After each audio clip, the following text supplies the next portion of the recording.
Nak terbang anak pokok sikit je. Tak payah pun boleh chainsaw. Pasang je mata 20T ni kat pasir rumput. Terus boleh jalan kerja. Mata ni design dia macam chainsaw. Gigi pun ikut kaya rantai chainsaw. Bukan setakat tajam, dia pun tahan lasah. Kalau tumpul, boleh asah balik guna batang asah ni.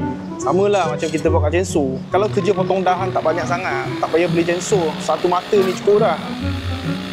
Ketebalan pun padu. Bergang pun tahu ini bukan barang cap ayam.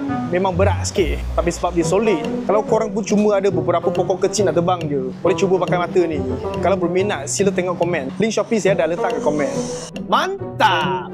Haha!